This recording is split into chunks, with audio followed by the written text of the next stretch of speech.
कानून शाइक उस्मानी और जैगम साहब भी हमारे साथ मौजूद हैं। अस्सलाम वालेकुम शाइक उस्मानी साहब, बहुत शुक्रिया आपके वक्त के लिए। सर, अब क्या समझ रहे हैं, पीटीआई के पास क्या ऑप्शंस बचते हैं? और जो ट्रायल हुआ जिसके ऊपर पीटीआई की जानिब से सवालात उठाए जा रहे हैं, ये ट्रायल इसके हवाले से बताइएगा। क्या ये जो ट्रायल हुआ बिल्कुल तमाम लीगल और कानूनी पहलू इसमें मद्देनजर रखे गए हैं? जो वक्त का कहा जा रहा है कि जल्दबाजी में किया गया, इस पर आपकी क्या टेक है और इस सजा के बारे में आप क्या राय रखते हैं? देखिए, जल्दबाजी तो खैर नहीं, क्योंकि काफी इसमें टाइम लग गया, काफी लंबा ट्रायल था। बस इसमें जो कमजोरी नजर आ रही है वो सिर्फ ये कि जो डिफेंस काउंसिल्स थे उनके, जो दोनों के, इमरान खान के और शाहिद कुरैशी के, उनको मौके नहीं मिले क्रॉस एग्जामिनेशन करने के विटनेसेस को।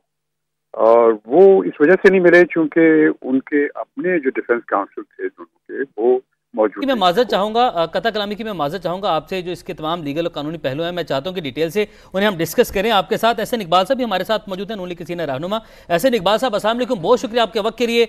आप क्या कहेंगे? 10-10 साल कैद की सजा जो सुनाई गई है, जिस पर इसमें कोई राय नहीं, सब जानते हैं कि यही इस तरह की बयान आने थे, एतराज़ात उठाए जा रहे हैं कि फेयर ट्रायल का मौका नहीं दिया गया पीटीआई की जानिब से। Your take sir. देखिए, पहली बात तो यह है कि मैं समझता हूं कि जो जुर्म इमरान खान साहब ने बानी पीटीआई में जिसके मुर्तकब हुए, उसके हवाले से तो शायद अदालत ने अभी थोड़ी नरमी का मुजाहरा किया है और ये सजा इससे संगीन भी हो सकती थी। असल बात यह है कि इस केस की FIR तो खुद बानी पीटीआई अपनी हरकत से और बयानात से अपने खिलाफ कटवा चुके थे। उन्होंने एक नहायत ही अहम हसास कौमी मामले को जिस तरह कहा कि हम इससे खेलेंगे, शायद वो क्रिकेट के आदी हैं, वो समझते हैं कि रियासत भी एक खेल है और इसको जिस तरह चाहे हम खेल लें। तो हर खेल का अंजाम अच्छा नहीं होता, कुछ खेल ऐसे होते हैं कि जिनका अंजाम बड़ा हौलनाक हो सकता है। और ये जो उनका जुर्म था, इसने पाकिस्तान की पूरी जो डिप्लोमेसी है उसको खतरे में डाल दिया था, क्योंकि साइफर एक बुनियाद है जिसके ऊपर डिप्लोमेसी चलती है। और अगर उसकी कॉन्फिडेंशियलिटी ब्रीच हो जाए तो ना कोई आपको सफारतकार अपनी राय आजादाना तौर पे दे सकेगा और ना ही कोई दूसरे मुल्क का सफारतकार हमारे सफारतकारों से खुल के बात कर सकेगा कि ये पता नहीं मेरी किस बात को एक अलिफ लैला की कहानी बना दें। तो ये इन्होंने एक बहुत कारी वार किया था पाकिस्तान की सिक्योरिटी पर, पाकिस्तान की डिप्लोमेसी के ऊपर। और इसके बड़े संगीन मुज़मरात पाकिस्तान के लिए है। न सिर्फ ये कि पूरी जो हमारी सफारतकारी है, बल्कि अमेरिका के साथ ताल्लुकात के ऊपर भी एक हमला किया था। और खुद वो जिस तरह बयान देते रहे, फिर उनसे कभी पीछे हट जाते थे और फिर बरमला कहते रहे कि हम इसे अपनी सियासत के लिए इस्तेमाल करेंगे। और फिर उनके अपने ही प्रिंसिपल सेक्रेटरी ने कुरान के ऊपर हलफ दिया इस बात की तस्दीक के लिए। तो मेरा ख्याल है कि इसमें अब सिर्फ जो कानूनी हथकंडे जो पीटीआई जिसमें बहुत मास्टर है, जैसे फॉरेन फंडिंग केस में उन्होंने 7 साल तक खेला, वहां पे भी खेलते रहे, हर चीज से खेलते हैं। तो इनका ख्याल था कि यहाँ पर भी हम खेलेंगे और इसको देर तक इल्तवा में डाली रखेंगे। और बाकी मैं समझता हूँ कि इसमें तो हर चीज कौम के सामने है, उनकी तकारीर, उनके इंटरव्यूज और उनके अपनी वो ऑडियो लीक जिसमें वो अपने खास जो मुशीरान हैं उनसे कह रहे हैं कि हम इस मामले को अपनी सियासत के लिए इस्तेमाल करेंगे।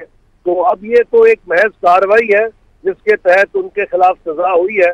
तो क्या अगर कोई शख्स पार्टी का सरबराह है, वजीर आजम है, तो आइन और कानून से बड़ा है? अगर यही हरकत एक सेक्शन अफसर ने की होती तो अब तक बेचारा वो तला जा चुका होता कानून के अंदर। तो हम इनके लिए इसलिए रियायत करते हैं कि ये एक बड़े वो किसी पार्टी के जो है सरबराह है या बानी है या वजीर आजम रहे हैं। जी एहसन साहब, मैं अगला सवाल आपसे करना चाहती कि अब इस फैसले के बाद आपको लगता है कि पीटीआई जो है जैसे पहले ही मुतालबा करती है ये एक लेवल प्लेइंग फील्ड ना मिलने का, इंतखाबी मुहिम उस तरीके से ना चला पा रहे हैं वो जिस तरीके से बाकी हमने देखा कि जो सीनियर पार्टीज हैं वो चला रही हैं, तो अब क्या पीटीआई के पास एक वैलिड पॉइंट आ जाएगा खेलने के लिए कि हमें जो है वो लेवल प्लेइंग फील्ड भी नहीं मिली? अब इलेक्शन करीब है तो बानी पीटीआई को 10 साल कैद की सजा भी सुना दी गई। देखिए, लेवल प्लेइंग फील्ड तो आपको तब मिलती है कि जब आप आइन और कानून के मुताबिक खेल रहे हो। तो जब आप आइन और कानून को तोड़ रहे हो और फिर आप ये मुतालबा करें कि मेरा किसी किस्म का इंतसाब भी नहीं हो सकता, मुहासबा भी नहीं हो सकता, मैं जो मर्जी करूं, आइन और कानून मेरे मतहत है, तो ये लेवल प्लेइंग फील्ड का तो मकसद नहीं है। आप मुझे बताएं कि दुनिया का को अमेरिका हो या बरतानिया हो या जर्मनी हो, वो इजाजत देंगे कि आप वहां पर फौज की छावनियों पे हमला करें?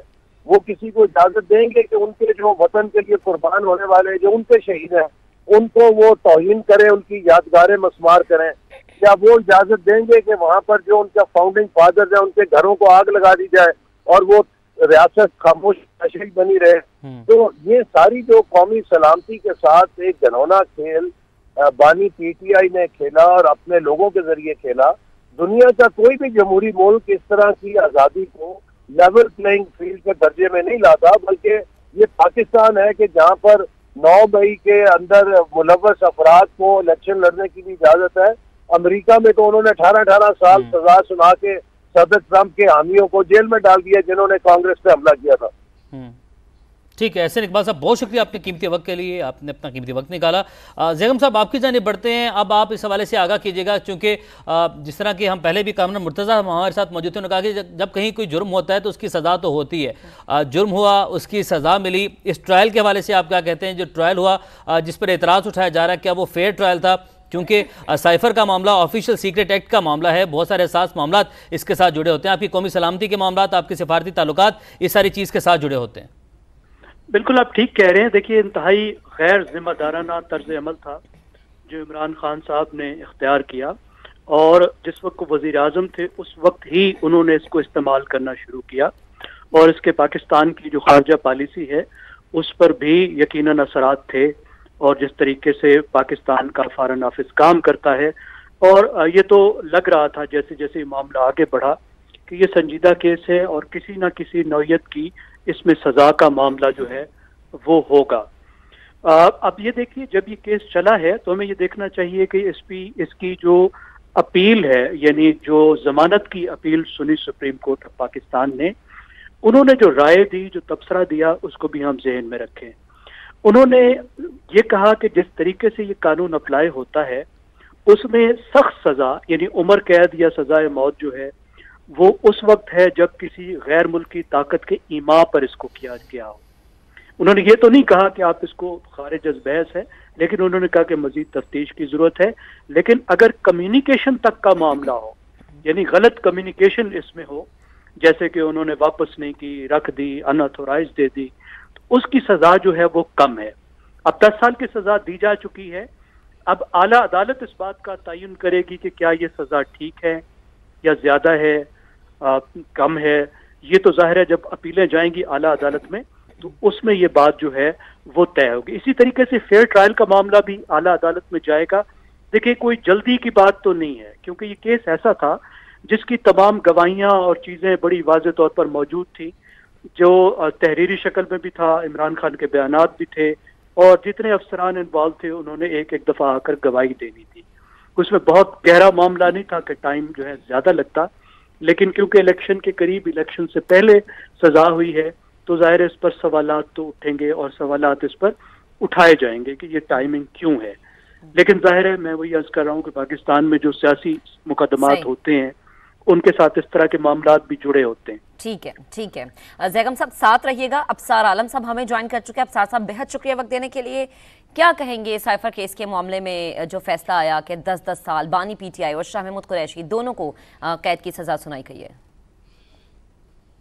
जी, यही एक्सपेक्टेड था, और जो इसमें कोई नई बात तो नहीं है। सब लोगों को अंदाजा था कि फैसला आएगा, लेकिन कुछ लोगों की उम्मीदों पे पानी इससे पड़ा होगा कि बहुत ज्यादा ये बात हो रही थी कि शायद उनको सजाए मौत दे दी जाए या उम्र कैद दे दी जाए। तो वो दोनों सजाएं तो उनको नहीं मिली, जो कि अच्छी बात है। और 10-10 साल कैद की सजा हुई है, जिसमें जाहिर है अपील में जाएंगे, हाई कोर्ट में अपील होगी, फिर सुप्रीम कोर्ट में होगी, तो सजा कम भी हो सकती है, खत्म भी हो सकती है। तो एक प्रोसेस कम अज कम फॉलो हुआ है, चाहे वो फॉल्टी प्रोसेस है, और जिसपे जाहिर है अभी ज़ैगम साहब जैसे बता रहे थे कि सवालात तो उठेंगे इस प्रोसेस पे, लेकिन कम अज कम उनके पास अपील के कम अज कम 2 फोरम अभी मौजूद हैं, जो कि पिछले केसेस में हमने देखा कि गिरफ्तार अली भुट्टो के केस में और नवाज शरीफ के केस में उनको अपील के फोरम मुयसर नहीं थे, 2 फोरम मुयसर नहीं थे। गिरफ्तार अली भुट्टो को एक था, नवाज शरीफ को तो एक भी नहीं था, डायरेक्ट सुप्रीम कोर्ट से फैसला हो गया था। तो इसलिए शायद कुछ सीखा है हमारे यहाँ जो मामला को चलाने वाले हैं, और उन्होंने नीचे से काम शुरू किया। देखते हैं ऊपर जाने तक।